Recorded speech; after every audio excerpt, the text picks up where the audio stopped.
This chapter covers changing data with something called DML commands, or the acronym exclusive to Oracle, DML, means Data Manipulation Language, changing data in a database, as opposed to DDL, which is Data Definition Language.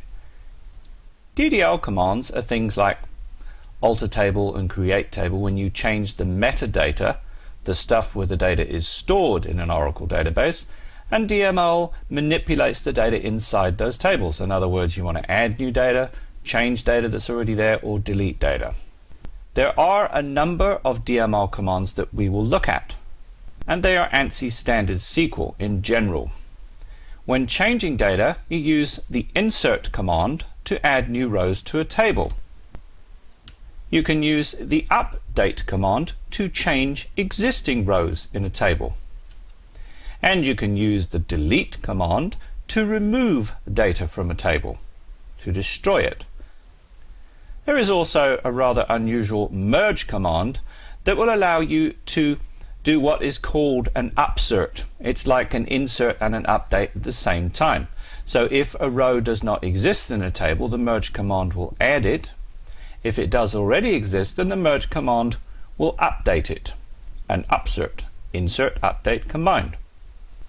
Transactions are important to DML commands and DML activity because they allow you to control how data is added and changed and committed and even undone in a database.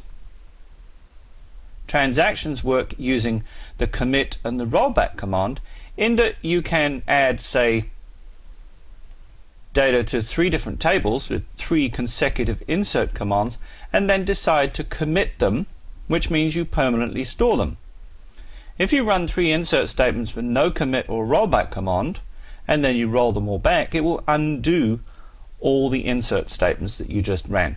We'll get into that in detail in this chapter. The set transaction command allows you to set up a transaction to behave in a specific way.